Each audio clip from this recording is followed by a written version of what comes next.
All right. Welcome to the morning show. Yes, welcome back. Yes, you look like you're just wide awake and ready to take on the world. Yeah, today was a little bumpy for some reason. I don't know exactly what happened. I even took a shower this morning. I only do that once a week, to be efficient.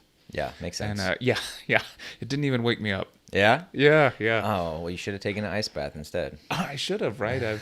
We've talked about this, right? That's how you make money. It's apparently taking ice baths. Exactly. Well, welcome to the morning show brought to you by Helpful for Life. Morning close up. Oh, there we go. Looking sharp. I need to look at the camera. I'm looking at the other screen. It's like, I'm Reed Garcia, founder and CEO of Helpful for Life. yes, this is Ryder Richards, the guy who doesn't wake up. The guy who doesn't wake up. The other day we were talking a little bit about the productivity trap, if you will. Yes. And just a little teaser. I don't know exactly when we're going to talk about it or when we're going to include it, but later that day, somebody sent me a video that was essentially That was a talking great video. about, like, completely unrelated. They didn't see the show or anything, and it was like, hey, here's the thing people don't ever really tell you about productivity. And they had a video about it, and I was like, Yeah. wow, this is very serendipitous, and I was very glad to see it.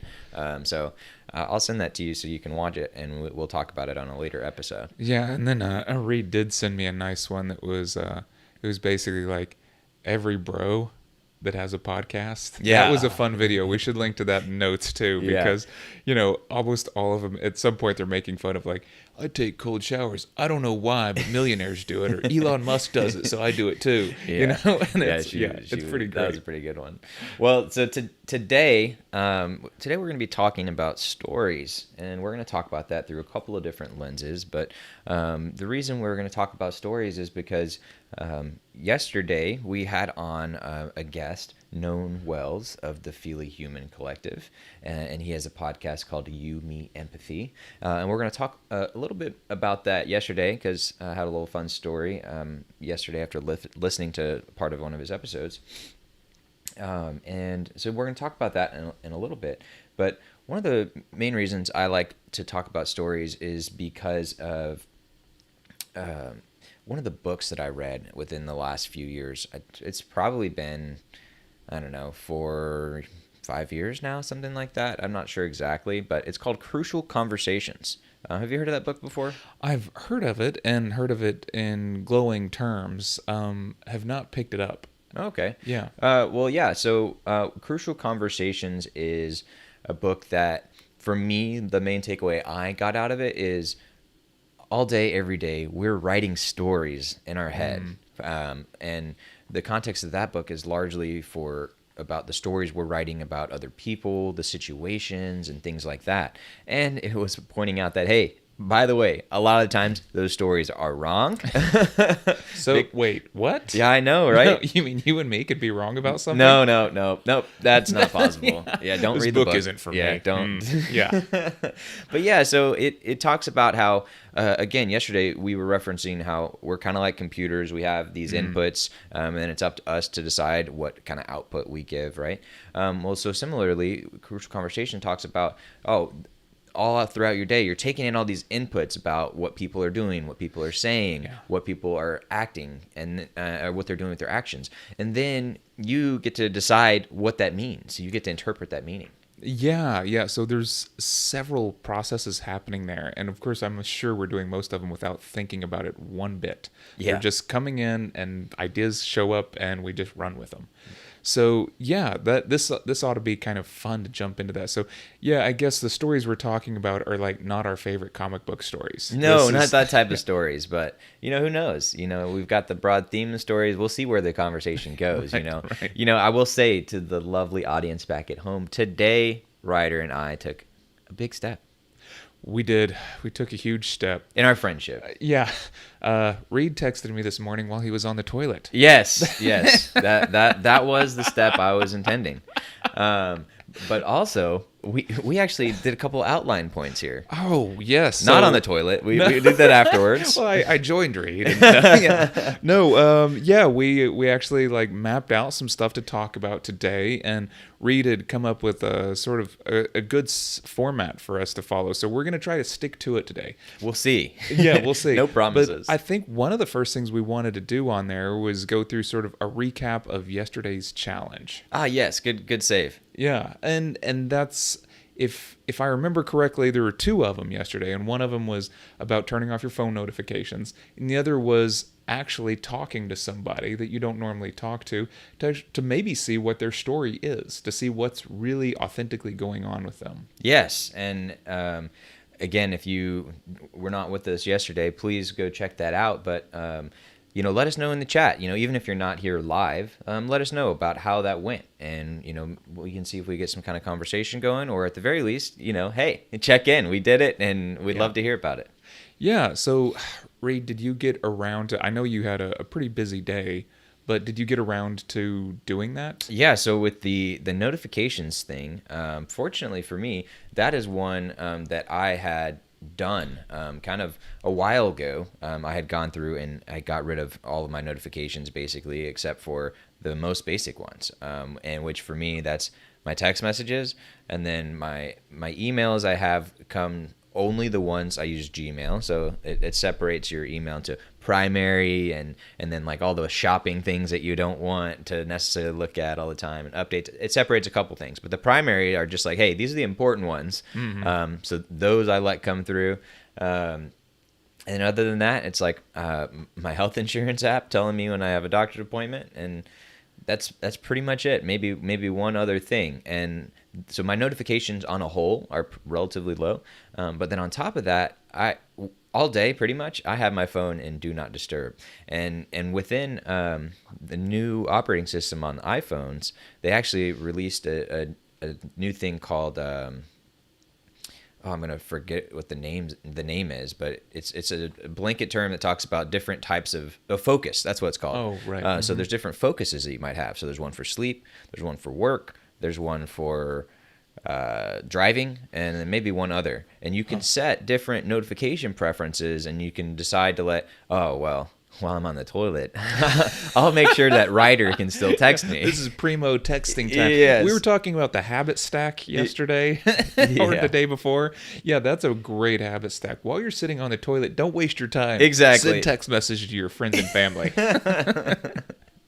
But yeah, so I actually set up those spaces and configured, focus zones or whatever you want to call them, to do that. And yesterday I was actually tweaking one with my driving. I thought I wanted it a certain way, but then I tweaked it to be something else. Hopefully you did that while driving. Yes, while driving, course. no hands. And I said, look, Ma, we were FaceTiming. It was great. So I kind of tweaked the notification one. And then as far as having that deeper conversation, unfortunately, I did not get it to it yesterday because, I was running around all day. Yeah, and I think if I remember right, your Wednesdays are quite busy. So yes. Yeah. So yes, that's my meeting day. One step that I took to try and consolidate and help myself have a better headspace and work better and things like that. And I know not everyone has this ability, right? But if possible, I encourage you to do this as well, which is constrain your meetings to a certain chunk of time. And so for me, Wednesday afternoon is that. And of course, there are some that come up every now and then that are at other times. But I have two consulting clients, one of which Thomas Lightfoot of Honey Auto Detailing. He was on last Friday. Come check out his music. And then another one, her name is Libby, and she's Libby's Kitchen and Studio.com. If you guys want to check that out, she does cooking and art and stuff like that. But I have both those meetings on Wednesday afternoon, and so I do with them. The first thing I ask them is, how are you doing? And let's really talk about it. And that's an important thing to me because I don't know how much we've talked about it on here, but the work-life balance versus work-life integration. And but yeah, as far as mental health, and they're both entrepreneurs, and mindset and headspace is extremely important. So I make a point every meeting to talk about them. So I guess I did ask them, some people, and that's just something that's kind of naturally built into my week. Yeah, and I actually did something similar. Kind of went out of my Jesus, stinking hair. I went out of the way and tried to have a conversation with somebody that I have known as acquaintance for a while, and they actually kind of work next to me, and I stopped in, and we ended up having like a 30 to 40-minute conversation just about various things going on in their life, how business is going, some of their extracurriculars. And then, funny enough, our husband was downtown. She brought her husband over to meet me. And so then I ended up talking with her husband for about 20 or 30 Oh, minutes. nice. So, yeah, this was one of the things of just spending a little extra time with somebody turned into something else, right? And of course we're talking real estate and if they want to move, and it just kept going and going. And we might have new friends that we bring over to the house on occasion now. Yeah. Right. So yeah, it worked out great. That's awesome. Yeah, I mean, and we didn't mention it yesterday, and certainly we don't want you to come from this place as you're doing this, but if you do this, if you open up more and you're talking with people more, like, you are going to make deeper connections, and who knows where it could lead to. Yeah. And I wanted to give one little quick side story about how I noticed that happening in my life. When I announced that I was going to be leaving my company, Boeing, when I used to work for Boeing, I sent it out my email and talked about how I was going on this entrepreneurship journey. And even before then, I had talked to some coworkers and things like that about doing it. And man, the number of people who came out of the woodwork, and even some people I'd worked with for a long time, they're like, "Oh yeah, I used to do that, and here's XYZ, and I tried ABC," and like, dude, I've been working next to you for 3 years. This never came up once, and yeah. But yeah, just being intentional about it and creating that space and comfort and safety for people to talk about things and share things with you. You never know where things are going to go. No, people tend to have led several different lives, and when we encounter them in the workplace, we're only seeing one facet. Yeah. And that's pretty common, I think. Not only that, but it would be a little bit hard to go into Boeing and be like, "Hey, I'm eventually going to quit and become an entrepreneur. Can you give me advice?" Yeah, like that you're might right. sort of have some trouble in that context of, sort of trusting how much to entrust to this person who's going to in the midst of their exit strategy. Right. Yeah. Right, So there exactly. might be like conversations you don't get to have with people until the timing is right. Yeah, and but I will also encourage people.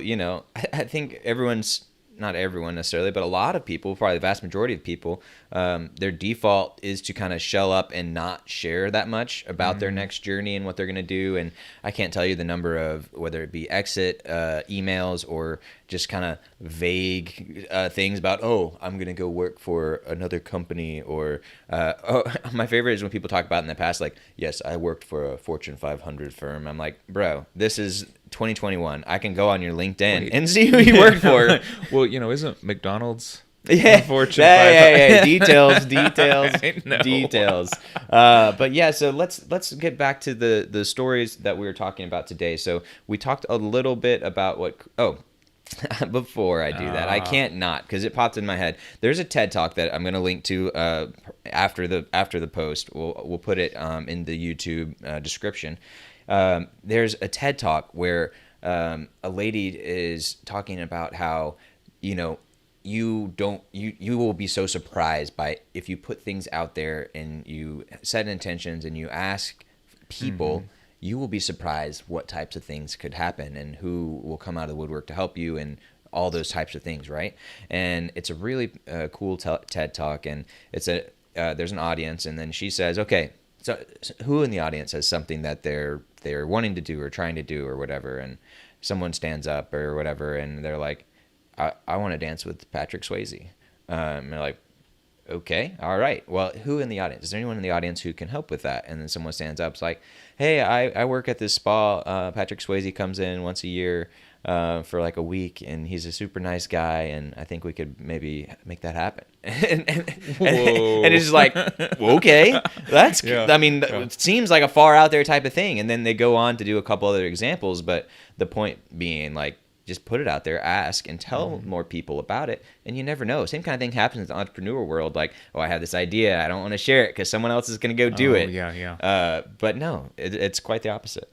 Yeah, so I guess I have two things. One is, Reed, what do you want to do? What are you going to throw out into the universe right now? Oh, right now. Oh, great. Yeah. Great. Just put you on the spot. Put on the spot. Yeah. I'll keep it straightforward and simple, Ryder. I'm going to put out into the universe that this show on Friday is going to have 100 people, at least 100 people. By Friday is Okay. tomorrow. Yeah, as in okay. So we're gonna go from 4 to 100. Yes, But no, we're going to get I don't know how 100 many we people actually are watching tomorrow. So that's the challenge. For any of you who are at home, guess what? This is a lovely challenge that you guys can help me with. Yes, please pitch it to your friends, family, your pets, Yes. like whoever will watch. And I will emphasize, I mean, the main reason we want to be doing this is so we can start getting more engagement from the audience. Guess what? You guys, if you're listening to this, like, you're on the ground floor. And, I know we may not seem like much. I mean, have you seen Ryder's hair? I mean, look at that. Oh, my goodness. Look at all it's that. crazy. And He even said he showered this week. Yeah, but that was like that was a 3 weeks going without showering. Yeah, it was yeah. tough to get all those oils out. But Oh. yeah, you guys are on the ground floor. So if you guys come now and you participate, you can ask your question. You can be in the chat. Come to us with your life questions or problems, or even if it's just like, hey Reed, how do I do that thing on my phone you were talking about? Like, whatever you guys want. Guess what? If you're here now, there's a lot higher chance we're gonna engage with you than if you guys. You here know, in a 'cause- few weeks, there's gonna be way too many people. We're gonna blow up. Yeah. yeah. It's gonna. I can't wait. People always tell me how horrible fame is, but I've never really experienced. There's only it, one so- way to find yeah, out. right? So I'm that's not gonna my take your intention. word for Yeah. it. What about you, Yeah. Ryder? Let's Yeah. put the spotlight back on you. Oh man, what would throw something out into the universe, huh? Yeah, I would like to. I guess never work again. Hey, Yeah, that's a good one. I would like to just do this, whatever this is, like being professionally writer and professionally read. I think that would be a blast to find some way, and I think that's a fascinating idea because then I think I could become even more whatever the hell I am if I had nothing else to focus on but becoming that, like chasing down all the curiosities and passions, and you get rid of the 8-hour-a-day job, and if that freed you up to just be yourself deeply for 8 more hours a day, what could you turn into? So these are the kind of things I'm excited about right now. Yeah, and I think that's an amazing intention. And one term that came to mind is something called life design. And basically, it's looking at your life and trying to decide exactly what it is you want that to look like. And then, backing up the steps to say, hey, how do we get that way? Because the reality is there aren't as many steps in between here and there that than you may think. And it only takes a couple of breaks or a couple of intentional things that happen for that to be enabled. So it's coincidentally something I was also talking with my clients about yesterday, and was like, all right, we're ready. Like, we want to go to the next step. Like, how do we get from where we are here to over there? And like, all right, well, the first step is figure out where you're trying to go. And so that's good that you have that, at least loosely defined. And then the next step is to make those steps in between. And I'm sure we'll talk more about that on later shows. Well, yeah, and this is, since this is about stories and we're talking about stories today, then part of it is the story that you tell yourself. And I think previously I've had other jobs where the story I told myself is, this sucks, but I didn't tell myself a positive story to displace that. And so that was kind of fascinating to start going like, you know what? Life doesn't suck. There's cool things. I'm doing cool stuff. There's a cool world out there and I'm going to jump in, right? And that sort of shifts the narrative a bit, which means that all of a sudden it went from being drudgery to excitement. Yeah. And again, that subtle mindset shift, I think people on the whole really underestimate how big of a difference that can make, because again, like, you're barraged with inputs all day, and then you get to decide what you do with it. And yes, depending on who you are and your brain chemical balance and just how intense and numerous those inputs are and like your life situation, like, that can be harder for some people and easier for other people, right? And I'm sure there are some people out there who are like, Reed, I don't know what you're talking about. Like, I don't have any problem with my mindset. And it's like, well, yeah, maybe that's perfectly fine. That is how it is for some people, right? And maybe you just have Some a good people life. are perfect, Yeah, right? some people are.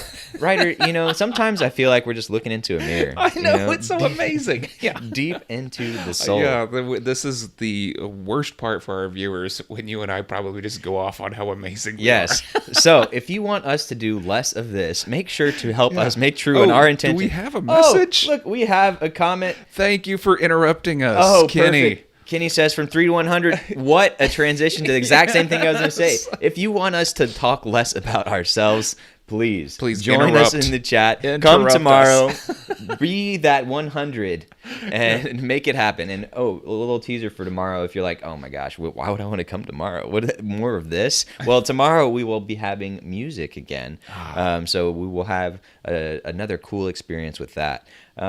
But yeah, so the stories we tell ourselves, I mean, that is one of the big things that I want us to focus on today is we are telling ourselves stories all the time, both about ourselves and about others. The others we'll talk a little bit more about crucial conversations in a second. But let's talk about the stories we tell ourselves. And I think that ties in really well with the mental health discussion we were having yesterday because, like you were talking about with the mindset, or whatever situation you're in, at the end of the day, the story you're telling yourself, the lens you're putting it on, that is what affects how you feel and how you view the world. It's almost like, if you put whatever these things are called, sunglasses on, like you now see the world differently. Yeah, so this brings up, I guess, two fun things. One of them is, I think there's the old John Carpenter movie, They Will Live or They Will Die. I can't remember. It has a kind of banal title, but it's basically they have ideology sunglasses that they put on. And it's Roddy Piper, the old WWF wrestler,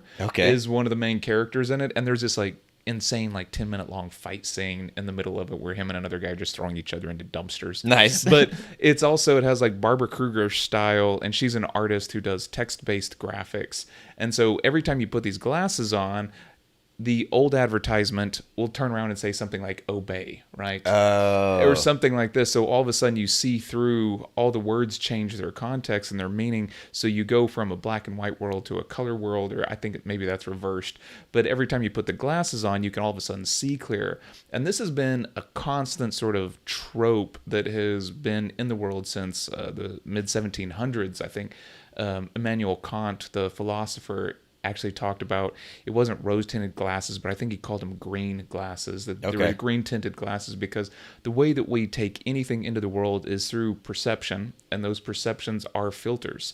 And interestingly enough, the way our ideas work also filters information so that we only see things through the filters that we have in place to see with, which is also, when we get further into cognitive psychology, you realize there are other ways to perceive the world, but unless you have the concept in mind, in place, you can't filter the world through that lens. Yeah, and to go to the analogy we were using yesterday, where we are computers, we were talking about how every lens you have, every filter you have is effectively like a different operating system, a different software that you have loaded. And, for me, I have, Southern operating system, male operating system, Southern male operating system, Texan operating system. So similar kind of thing where it's like having that operating system loaded, having those filters on, by the way, which you have them whether you realize it or not. So step one really is realizing it, right? And that's another thing where we're talking about stories and mental health and things like that, but it quickly comes into worldview and beliefs as well. When things like racism or women's rights, gender equality, all those types of things. Well, guess what? What are those besides a bunch of filters or operating systems that you have yourself? Right, and then what becomes really fascinating about that is that our minds seem to only be okay with holding so many filters at a time, right? Some of them are unconscious or subliminal or subconscious that we don't really even realize, but there are other ones that we can consciously choose to focus on, or we can choose to be open on things and just sandbox the ideas rather than trying to make immediate judgments. That's what's so fascinating about these stories. We were just talking about that. You hear a story and instantly you can jump to a conclusion. And this might be the story you tell to yourself about somebody else. Yeah. So one last thing on stories that we tell ourselves. Well, so the first step is recognizing that you're telling these stories. Then the next step is recognizing that you have these lenses or these operating systems that affect how that story is from reality. And then another thing, I was just going to kind of give an example, right? And, you ever had a bad day, Ryder? Once, maybe? Okay, yeah. Today. right. That waking up was so hard. It's a tough life. No, so, when you're having a bad day or a bad week or whatever, it's regardless of if you have any sort of depression or whatever, we have a bad day. It can totally affect your view on the world and how things are going. And that is when you start to notice all of the little things that are going against you. You're like, oh, I'm walking through and I bumped my elbow on the door frame. That sucks. Oh my gosh. And then it's like, oh, I dropped a pin. Oh, the pins are always dropping for me. My phone stops working like it always does every day. But oh my gosh, it froze up again. What the heck? Everything just becomes amplified and that much worse. And not is it just that much worse, but it feels like an attack on me. And like, oh, I just can't catch a break. Yeah. You ever said that phrase? Oh, no, not really. Mostly I just start cussing immediately. But yeah, there's little things that have happened to be like this. And it does, people say things like bad things come in threes or good things come in threes or whatever. But there does seem to be this chain reaction effect where it seems to be the stories we tell ourselves. Yeah. We start looking for the threes because we think things are going to come in threes. It's like, oh, well, I spilled the salt. Oh, well, I spilled my soda. What next? And you're just looking for it and you're primed to have another bad thing happen. And it also can filter into your outputs, and it can change, not only what your thoughts are, but that lens and that view, and some maybe even call it a fog. That, if it's a negative one, especially, that can affect what you're doing outwardly. And I'll use the example of last Friday. I was feeling good, and it's like, okay, we just had this week of live streaming. We did it 4.5 hours of live streaming this week, largely improvised, and we were getting better every day and improving both the production thing and stuff behind the scenes, which is infinite, all the things go on behind the scenes, right? But I was feeling good, and I was like, hey, I thought things went well. I was glad to hear that we're moving forward, and and so I was like, this is a good day. This is a good week. It's worth, kind of celebrating, having a good time. And I was in a nice mood, and I went and played disc golf, and I was playing better disc golf. And I was like, this is great. I'm having a good time. And then it also kind of affects how you're talking with people and, what kind of things you say to them. And, have you had a day like that sometime in the last year where it's either been way positive or way negative, and you've seen that kind of affect the rest of the day? Oh yeah, for sure. That's been a really fascinating thing, I think. And man, we don't need to keep bringing up the pandemic all the time, but during that time of having to sort of like isolate, then I became a little more tuned into my emotions. Before that, my wife just called me a robot, right? Like I was just, I could just be on autopilot for months, just sort of operating in a mid territory of emotions or grayness, right? Not really seeing peaks or valleys. And what's kind of fascinating about getting out of that is all of a sudden you're more aware of your good days and your bad days. But those peaks can be amazing and they can start feeding on themselves. And whenever I used to play sports, there were days where I would hit like a flow state. And what was fascinating is I played a lot of basketball, and there were days where I could throw the ball up any way I wanted to and it would go in.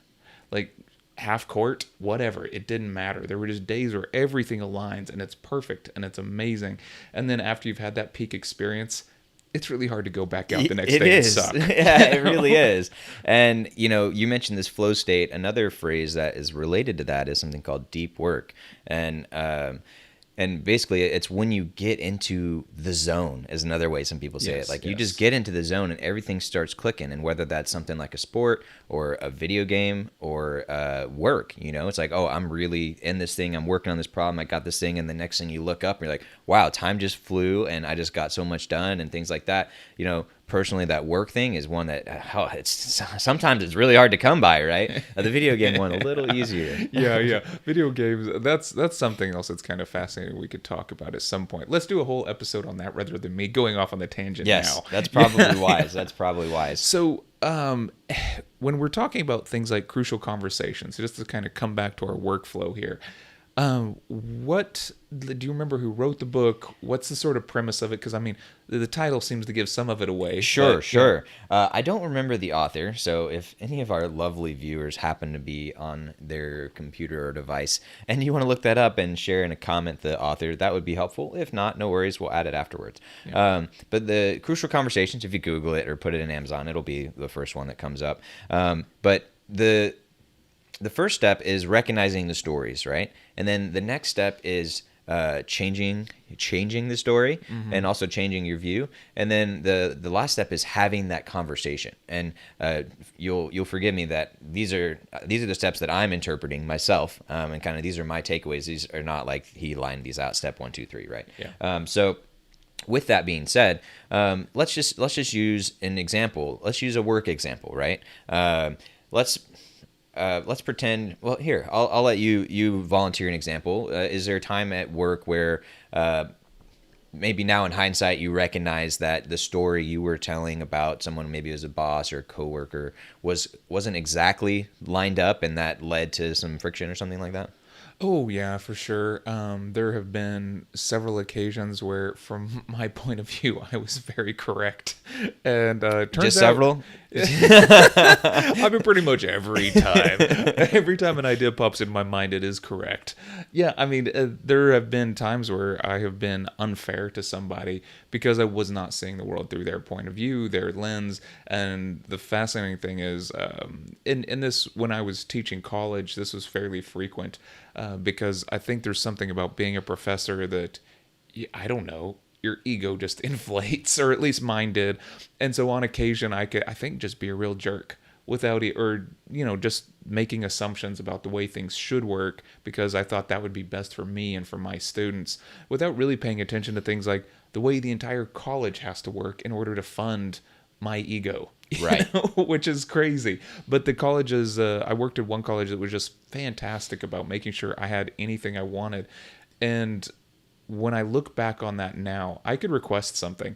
I need a digital lab. I need $40,000. And they would just be like, oh, okay. And I just, now when I think about that, I'm just like, these were just the most generous people. But at the time, I was thinking, of course they should give it Yeah, to it me, almost made you right? drunk with power. Yes, yes. And so these are these little things that I hop through on a daily basis. Not only that, but telling myself on occasion, I have a tendency to tell myself that this other faculty member, this other colleague or something is, they're not doing their job properly, or they are lazy, or whatever else. But I'm not going out of my way to talk to them. So how do I know any of this? Right. Yeah, and another example that I wanted to bring up was one from, this awkward social media type of thing when it's like, hey, I started a business and I want to tell you guys about it, meaning like friends, former coworkers, family, things like that. But I also don't want to be that guy, you know what I mean? Where it's like, I'm in your face, and if we're on Facebook, for example, every single post is about, oh, I'm doing this, I'm doing that, blah, blah, blah. Like, sure, some people are into that, some people like that, but I would say on the whole, the average person gets annoyed with that, right? Yeah, And so I'm very conscious about not doing that. But it becomes a flaw. It actually ends up hurting me because I'm not talking to people, and I'm not in their minds, and I'm not, the saying in ads where it's like you need 10 impressions or whatever before something really sticks. But anyway, so a while back, I sent out an email. I think it was last fall, right after I finished creating Kickstart Your Kitchen, our first online course, Kickstart Your Kitchen, upskill. I don't ever say that word. It just came out. It's fun. Yeah, take your cooking to the next level in as little as a weekend. You can check it out at kickstartyourkitchen.com. But right after we finished that, I sent out an email to basically, I had a list of people who had said, hey, I'm interested in kind of keep me up to date, basically. And so I sent out this email, and I spent a lot of time on it, and I thought it out, and I was trying to be that right balance of like, hey, here's the information, but I don't want to give too much to where it's like this giant wall of text, and it's a skill. I mean, it's harder than people would think. But then I only had a handful of people who responded or wrote back. And so naturally the story I tell in my head is like, wow, these people don't care about me at all. They just like, wow, why are you bothering me with this email? And those types of things. And, and as I talked to some other people, as they were like and also just kind of seeing through some interactions, I realized that some of them felt like they needed to do some work off of my email because I had, put a couple things like, hey, check this out, or let me know what you think. And, some of those people, some people naturally like, I don't care, I'm not going to do that, right? Which is fine. That's expected. But some people are like, okay, I'm going to take some time and then I'll get back to you. And then they like, hey, I got to go do this work. And then guess what? Some people did it, and I was very helpful and gave me some good feedback and stuff like that. But that's like a couple people. Other people, they just thought as another thing to do. I'm imagining, right? And so then they never really did anything, right? So that's one example of where the stories. And oh, by the way, when I looked back at my email, I was like, oh, okay, I could see how this is interpreted that way, when in reality it's just like, hey, I'm just trying to tell you about this thing, check it out if you want. It's like a couple of sentences here and there. So again, it goes to, this is a subject we'll talk about in another episode as well, but the limitations of the media that you're talking in. And so that was over email and largely in written word. And if I was doing that today, I would be using video or at least audio to help give a lot of those nonverbal cues and the tone of the voice and things like that. Yeah, which is, I think, a great tip that you've talked to me about. I think that's a really good one. Oh, and it looks like we have some comments. Oh, yeah. All right, so here we go.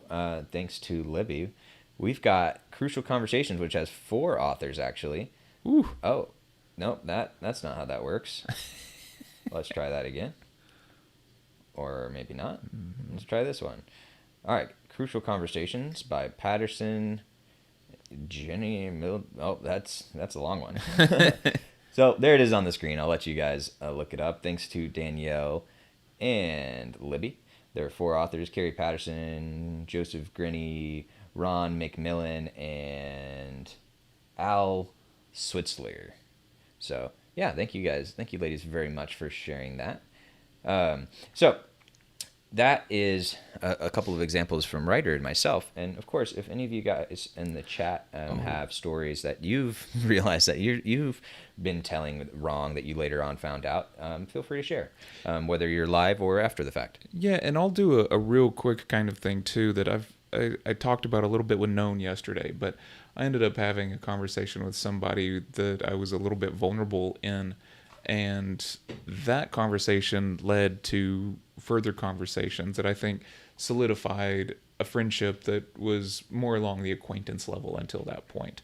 And sometimes, I don't know whether or not that was a crucial conversation, but if that friendship was important to me, then yes, it was a crucial conversation to sort of cross that barrier. There have been other conversations where somebody's had to point out to me, no, in fact, you are wrong. And the funny thing about that is oftentimes we think as friends we should be just supportive. And every now and then your friend needs to come up and tell you, yeah, you need to just get over this or move past this. Yeah. And that's also a crucial conversation that's hard to have. Yeah, for sure. And if Danielle, my wife, is listening, I think she'll love this one because I'm going to reference a story from high school. And she had a friend who, unfortunately for that friend, within their little group of things, she was the writer of the group. And she was the one who thought she was always right and, and thought she could walk on water. And I'm joking here, right? Yeah. But yeah, so she did something wrong in some situation. And Danielle was like, hey, like, that's wrong. You shouldn't do that. And she came back to her and said, you're my friend. You're supposed to support me. You're supposed to be on my side. And Danielle was like, well, no, I'm your friend. I'm supposed to do exactly what you were saying, right? Yes, flip the script, right? Yeah, and it wasn't very long after that they were no longer friends. It's like, if you're not, like, this is what friends are supposed to do, and if you're not going to accept that from me, then you're probably not going to do it for me. Right. Yeah. That's that kind of inversion logic. Like, take whatever it is, flip it, and take a look at it. Yeah, good friends should be hard on you on occasion, and the funny thing about that is if they handle it right, they're just having those conversations between you two, right? They're not trashing you outside of the conversation. Right. They're doing it because they care about you. Yeah, and just real quick, I think we'll talk again about crucial conversations another day, and we'll do it more justice, and we'll talk more about the specifics and things like that. Today, I just wanted to bring it up because I think it's an important book, and honestly, if someone off the street was going to come up to me and offer, hey, what's like one book that you think could really improve my life, I would say this is one of the ones I would mention, if not the one, because it has so many implications. Because it's the stories you tell yourself, it's the stories you tell about others, and it affects you both in the work side and the family side, both with if you have significant others, or if you have children or other people in your life. It affects all of those things. And it's crazy because talking about that mindset shift, after I read that book, I mean, that has really stuck with me, because it changed the way that I view the world. And then also it changed the way that I approach these people and talk about these things. Right. And so this is one of those books, I think we talked about in another episode, where in a lot of nonfiction books, they have a point that they're trying to make and a synopsis, and some people read the summary like, I got it, right? Yeah. Which I hope you guys don't do that with this book. This is especially one of the books where I think it's very important to go and see all the different stories and examples they give, because that's where you find out and it resonates with you, and like, oh, okay, like, oh yeah, oh, that time somebody cut me off in their car, oh, that had nothing to do with me. Or, oh, hey, my coworker started being really mean to me. It's like, well, maybe they had other stuff going on in their life that you just weren't privy to, and it literally had nothing to do with that email you sent that you think they were mad about or whatever. Right. Yeah, no, and this is fascinating to also think that there's people that have crazy stuff going on in their life, and you might be that third thing that just happened to them. Yeah. I mean, normally they wouldn't react this way, but they did today. And that's kind of fascinating too, to just see that people can be different people on different days and Yes. reacting differently. I think there is something about how we have sort of an entitlement to our own kind of autonomy and space. And when people conflict with that, then we can get really fussy, really, really fussy. Yes, amen to and that. this is not something that's great. But once again, these are, as you mentioned earlier, those input outputs that we have cycling through us all the time. So we're taking input, we're also outputting stories, we're getting multiple things going at once. But a lot of this is perceptual. We perceive something probably without really consciously, rationally thinking about it, and we react almost immediately. We have stories that implant themselves in our brain instantly. Often these are stereotypes, or a lot of people have victimizing stories where they're always the victim of somebody else's actions, and it's because the world hates them, Right. or something like this. And you're just like, I don't think the world is thinking about you that much. Amen to that, which is a great transition to Libby's comment, which I'm going to get to here in a second. But I wanted to point out this same, I need to maybe figure out exactly what the acronym is, the terminology or whatever, because I've been repeating it now over the last few weeks, and I've said it I think once or twice. But it's like, stop, analyze, take a step out of yourself, analyze the situation, and then move forward. And that stop part can't be overemphasized. Like, hey. Yeah. And it really doesn't need to be that long. Like, if somebody says something to you, especially if you find yourself triggered, or whether that means going inside, or whether that means anger, or whatever, some sort of emotion, especially if it's a strong one, your first step should be stop. Take a breath, by the way, which is, yesterday we were talking about a lot of times when you're off, something's weird, like, there's the Snickers commercial from Ever. Oh, you're not being yourself. Have a Snickers. Well, guess what? Because you're hungry. And that's a real thing. That was honestly a very good ad campaign I was a big fan of, because it helped remind people, like, look, if you're not right, check your basic needs. So yeah, another one is the breathing. Like, that's a technique that has existed for thousands of years, right? And it's just, take a second and breathe. And for those of you who are maybe having a tough day right now, let's go ahead and just take 15 seconds right now, and you just take a deep breath in, and you hold it for a second, and then a deep breath out. And I know that may seem silly to some of you guys, but if you need to do this by yourself when you're in a closed room and no one's looking, no one's quote unquote judging you, then do that. But that's a little trick there. It's like, wow, okay, it really does help you. Physiologically, it has an effect. By taking those deep, slow breaths, it helps slow you down. It helps cancel out that stress response we were talking about yesterday. Right. Because at the end of the day, we are animals, right? So how do you, there's not a lion chasing me. That's just Karen texting me. I just got to deal with Karen. All right, take a breath. So stop, take that breath, Yeah. analyze the situation, and then also, yeah, turn that mirror back at yourself. Like, all right, what's going on with me? What's going on with the entire situation? Assess the entire system, and then act. Right? Yeah, and of course this is can be easier said than done, but like there's little hacks you can give yourself, little tricks, and eventually you'll start recognizing these moments as they come up. I'm not great at it all the time, but I do things like I go for a walk before I answer certain emails. A 20-minute walk out in nature, breathing, and sometimes not even trying to think about the actual thing. Yeah. Just trying to clear your head and quite literally a focused effort on paying attention to the beauty of nature or the sky or birds or whatever it is. It'll totally flip the way that you come back and respond to that email, and so you respond to it in a positive light. And I found that that helps so many other things as far as job relationships and client relationships and things like that. So those are a couple things. On our little whiteboard, we have a list of things that are all about perception, and one of them is, once again, let's talk about Andrew Huberman. He talks about how the physiology of breathing actually changes the dynamic where if you need to be attentive or focused, you can breathe rapidly and that will spike your adrenaline, just like as if you were in a fear response. So there are ways to hack your body to get it to respond the way that you need it to. And I say hack, but really these are just systems that in play, and we can sort of slightly tweak them to help modify ourselves. There's other things he talks about, which is one that's really interesting, is that our perception of time is based on blinking, the blink rate. So the longer your eyes are open or the quicker you're blinking will change the rate at which you perceive time, which is really fascinating to think about because we like to think of time as like Newtonian, as this like linear thing. But if you've ever been in a car wreck, you know that time slows down as that car wreck is happening. And so there's little things like that that happen.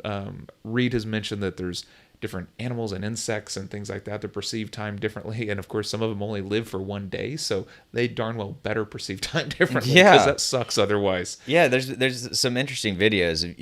I don't have them offhand, right? But if you go on YouTube or whatever and look at animals perceiving time differently, and there's some cool videos where it shows you like, hey, here's your perspective on what that is, and here's what it is for a fly or a hummingbird or whatever. And it's just like, yeah, that time can be either really stretched out where it's like they're on the order of milliseconds, whereas we're on the order of seconds, or maybe it's actually compressed, right? And, for example, think about a tree that lives hundreds of years, right? And it's like, compared to us, that's like nothing, right? Yeah.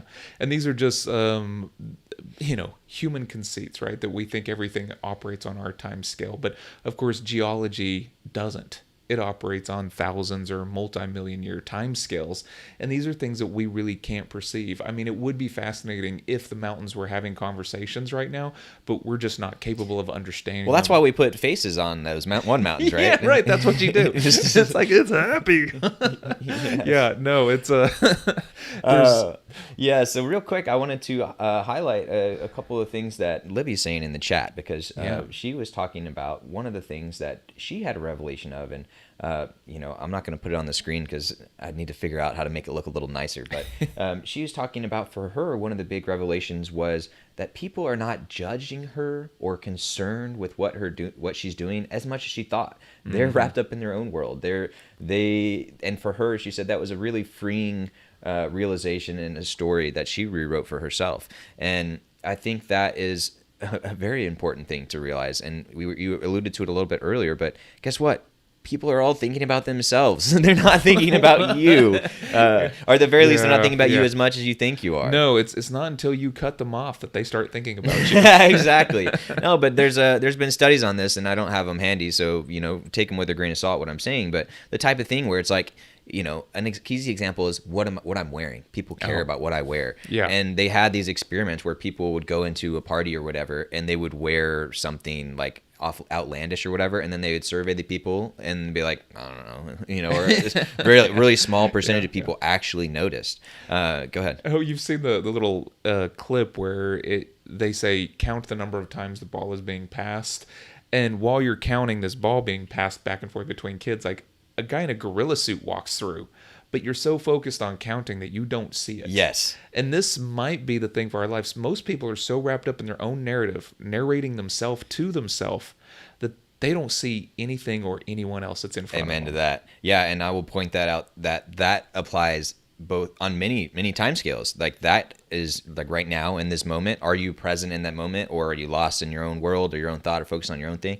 That also applies to like a larger life time scale. And for example, kind of like you were referencing when you were in robot mode, just kind of, you said months almost disappeared, like you were kind of lost in that just forward motion of just going. And I imagine you Yeah. were probably busy during this time and you were doing a lot of things which you didn't have the time to think, or at least you didn't make the time to slow down and think and reflect. And so yeah, which is leads to another great comment from Libby, which she was talking about how the stop is really important.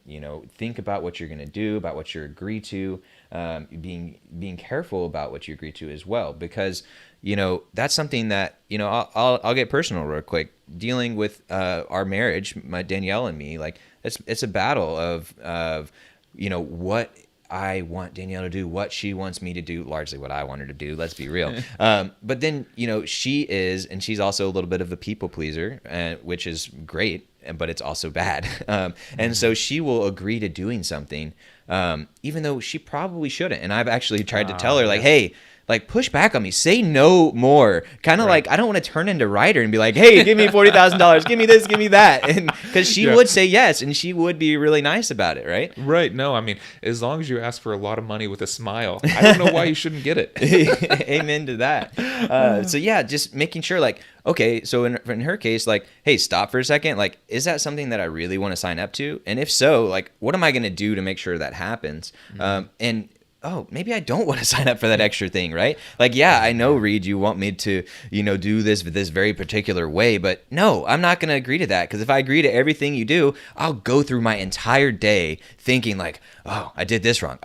Reed wanted me to do it that way. Or what does Reed want, right? 'Cause Yes. you're actually living for Reed. It's WW Reed D or RD, Yes, whatever. exactly. We'll end up like making bracelets around this, because that's the fascinating thing is we love people because they aren't us, and yet at the same time we're working so hard to change them into us.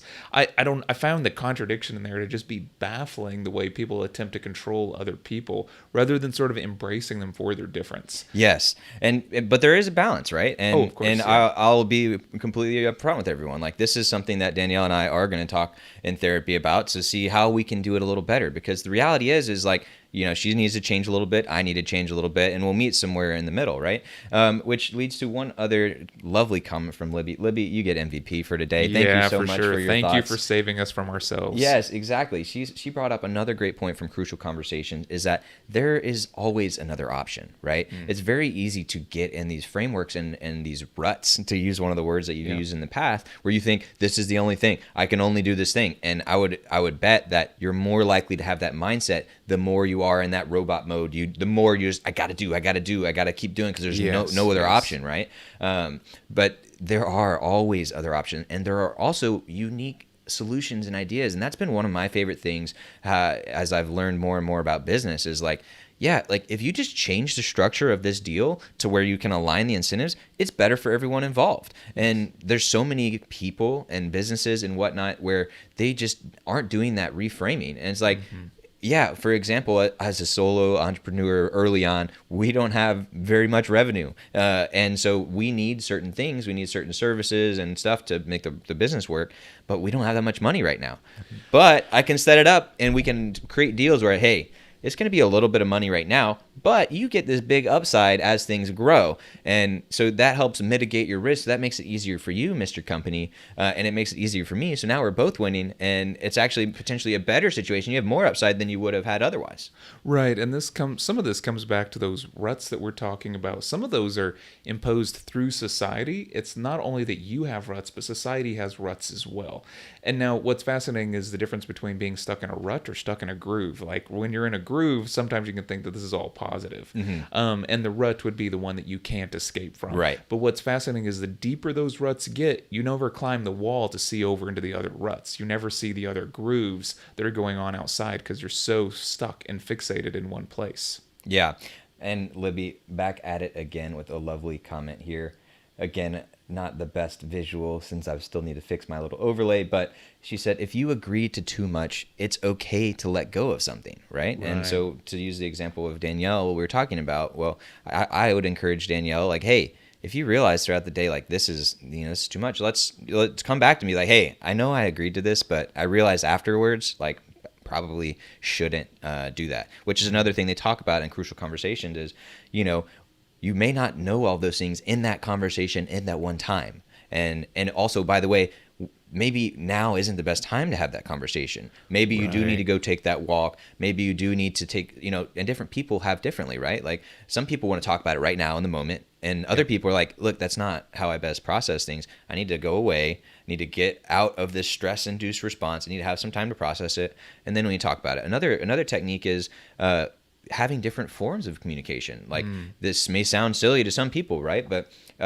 maybe I need to write something down. And then you need to say, hey, and I take that time on my own, reflect on how things have been going, and I write down, and then I give that letter to somebody, right? Or maybe I just use that to help me get my ideas and have the discussion. But really, it's about, hey, if there's some form of communication that is not working for you. So this is our challenge for today. This leads to our challenge, which is, who's someone in your life that maybe you guys aren't seeing eye to eye on something. Maybe you or they are telling some sort of story to each other or to yourselves, and that's affecting your relationship. So think of someone in your life who that might be, and then go try and have a conversation with them about it. Come from a place of loving, come from a place of caring, wanting the best for each other. Me and you versus the problem versus me versus you. Very important thing there. And go from there. So that's one of the challenges. And then if you don't have someone that immediately jumps to your mind, or you're still a little uncomfortable with that and you want to read the book first, perfectly fine.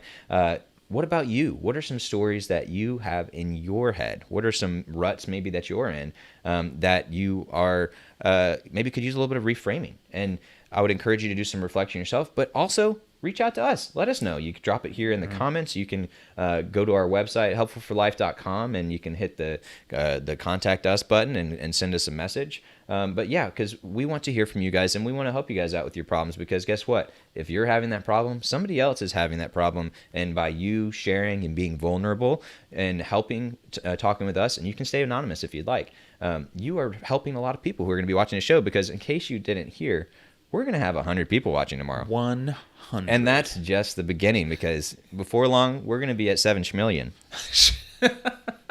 Yeah, so get in on the ground floor now. Get in on the ground floor now. Foundational members. Yes. And Danielle she really likes the bracelet idea. She's really leaning into it. WWRD. Yeah, actually, she made a slight reframe. Oh, yeah? What's that? She said, WRW. F what Reed wants. And honestly, I fully respect and enjoy those bracelets. I think we should totally make those. Well, yeah, so we have a couple of minutes here. So I wanted to tie back in one more time to our guest yesterday, Known Wells. And oh, by the way, before I say that, if as we're having these conversations yesterday or today, like, you find yourself really reeling back and kind of, I don't know, clenching and curling up or rolling your eyes, no offense to you, but maybe this is something that, like, maybe this is largely for you. Right. When Reed was, when Known was saying things like, he goes, I might trigger some people. And I was thinking to myself, how could this guy trigger anybody? He just seems so nice, but I realized that has very little to do with him, right? That has to do with people not wanting into this soft space or not wanting to be open about certain things. And that can be triggering. Yes, and I'm glad you said that phrase. That had nothing to do with him, because it's very central to what we're talking about today is, hey, a lot of what other people's actions have nothing to do with you. So that's another big point to take away from today. So I wanted to point out his website and his podcast one more time, and I wanted to show some graphics on screen because we didn't do that yesterday. So we'll switch over to that. So his collective that he started was the Feely Human Collective, which I think is a great name. But also the fact that it's called Feely Human, I mean, that is going to prevent some people from engaging because they're like, oh, I'm not about that, right? And as I said yesterday, it doesn't have to be for start one called Furry Human. Furry Human. That probably exists. I would not be surprised. But yeah, check out the website, feelyhuman.co. And of course, the official podcast of feelyhuman.co is You, Me, Empathy. And I wanted to play the music from the intro. Oh, yeah, bring it. With his permission, of course, because I actually really like it. So here is the intro music for it. It's okay.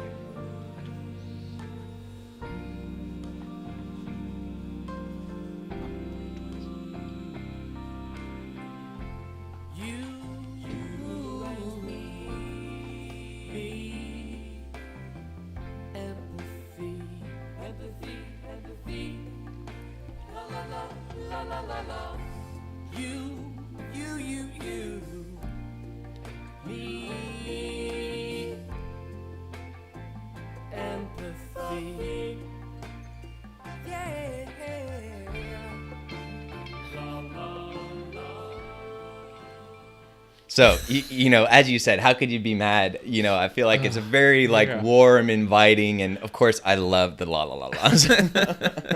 Any song that has some nice la la la's in it. Yes. It's just, it's easy to sing along with, too. It is, but I also want to share the way that I hear it, because it actually fits in quite nicely with what we were talking about earlier, because I listen to a lot of things at 2 times speed.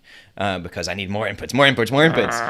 But also just because, especially a lot of people on podcasts and videos and things like that, they kind of have a slower pace. And, you would be surprised how much information you can take in and how you can perceive things and move at a faster rate than you give yourself credit for. And that comes from, you could do speed reading. There's one technique where it shows you a word at a time and you just look, and you would be surprised how fast you can read.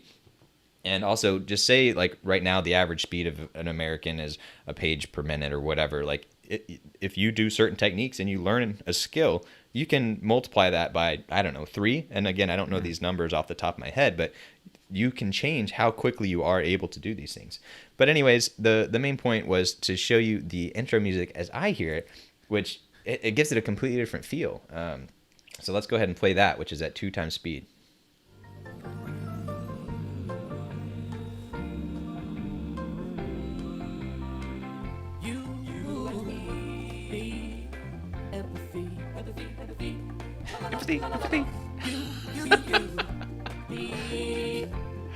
Empathy. I just like the sha-la-la-las get so much more. It's it's a different feel, right? Yeah, no, it's totally upbeat all of a sudden. Yeah. Really upbeat. It's not a groove anymore. Right. Yeah. Which was funny because, that's kind of how I experience all of these little intros and stuff to podcasts. And it's funny because some people don't think about the fact that other people are going to listen to that pace. And I've had some where I'm like, I can't understand what's going on. And then I've had some where I like them more slow, I like them more fast. It's interesting. Yeah. And of course, that's a choice, right? Yes. So, yeah.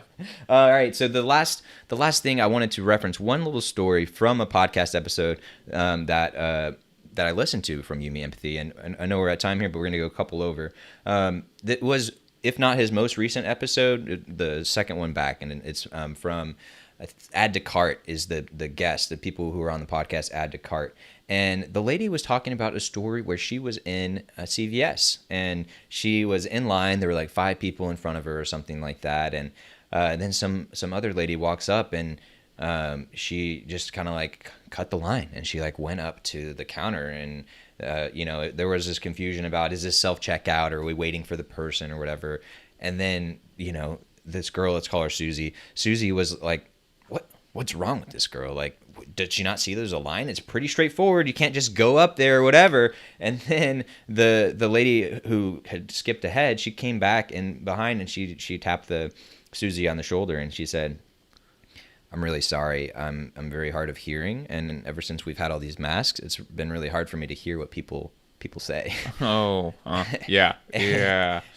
Ooh. Yeah. And Yeah. Susie was talking about how she was whenever that girl tapped her on her shoulder, she was shaking, and it took control for her to not turn around and whack her with her purse. She felt so amped up. And some of that is also because this girl's getting close to me. There's COVID things going on. I don't know who this person is. And I think she was in Texas or one of the southern states where she's who knows if this person's vaccinated and they're not wearing a mask or whatever. But then all of that just faded away when she's dang, she just couldn't, she couldn't hear. Yeah, I do find that to be really fascinating too, right? We feel like the actions other people take are a personal affront to us. And it's, man, and then we get so worked up, and then you feel that adrenaline and that idea of shaking, right? And then getting stuck in a cycle where you are amping yourself up more and more and going down these, into these sort of horrible stories. And what it does to you physiologically, what it does to you mentally, what it does to you emotionally, that can be brutal. Yeah. And I will close with a comment from Libby because she's been MVP for today. She says, transparency, honesty, and vulnerability is life-changing for everyone involved. So that is a great thing to go home with. And lastly, Ryder, what was our challenge for today so we can remind people? Let's see if you can remember. Oh boy, something about stories. Okay, we got that. Yeah, we got that. So I'll help you out a little bit. I think it's re-examining. I think there were sort of two options, but one of them that I was thinking about was re-examining a story that I tell myself about myself. That is maybe some way that I move through the world that might be completely false, and I really need to take a hard look at it. Yes. So the first part was looking at, or one of the parts was looking at a story that you tell yourself about yourself. And then the other one was, what are maybe some stories that you are telling yourself about other people? And even if you want to go as far as, hey, talking with that person about that, right? So let us know how that goes for you guys. We're going to check in tomorrow. So tomorrow, please let us know how the challenge went and if you had any kind of thoughts or things that kind of came up while that was going or feelings or whatever. But other than that, I think that wraps us up for today. All right. Yeah, so thank you so much for joining us on the morning show, Name to be Changed, Tagline to be Changed. And please join us tomorrow and invite a friend or 99 because we need to get 100 people to watch tomorrow live. Yeah, it's going to be great. I'm going to comb my hair. It'll be fantastic. Yes, he's going to comb his hair. This is the reason it's been holding us back. Unless 100 people are looking at me, I will not comb my hair. Yeah, exactly. But yeah, tomorrow, and encourage both yourself and others. Like, you don't have to be sitting here watching at our mean mugs the whole time. Just put it on in the background. Make us a part of your morning routine. We want to be a great way for people to start the day. So just start listening along, have it on the background while you're doing your hair like the writer likes to do, while you're sitting on the toilet texting your friends. Put us in your life however you want to fit. But one of our goals with the show is you leave this show better every day, and we give you one action, one small step you can take every day to make yourself better. And as we've talked about multiple times on this podcast, if you're doing just a little bit every day to improve yourself, you will be a completely different person in a matter of time. A week, a month, a day, a year. Like, you will literally be different and you will be better. So get better with us. Yes, please, for our sake. All right. Have a great rest of your day.